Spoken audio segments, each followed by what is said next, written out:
Inaano nyo, alam nyo yung nag-wifi yung anak ko eh. Wi-Fi pala eh. Alam nyo, ang dami namin gumagamit dito, tapos papalitan nyo yung password. Kuya, Wala yata, ano? yung kapatid ko nagtatrabaho po sa ano, Yung sa call kapatid center. mo, si Raulo. Kasi si Raulo, kapatid ko na ko lang kuya.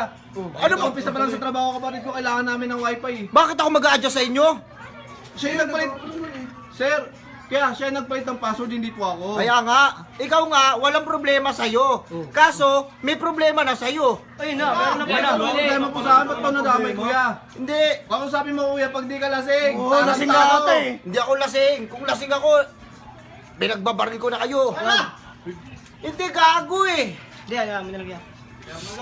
Kayo yung mali, yung kapatid mo. Oo nga. Yung kapatid mo may ganun. Ano may ganun kuya, naikunik ka na lang ng wifi kuya, galit ka pa kuya. Doon kayo.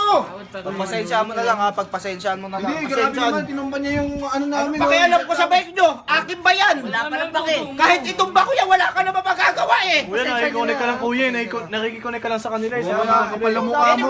Yung anak niya.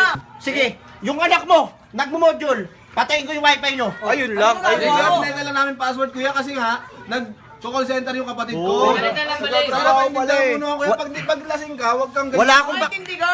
wala akong pakialam sa kapatid mo. Ang anuhin mo ako! Tama. Bakit? Siya, hindi naman siya, ano eh.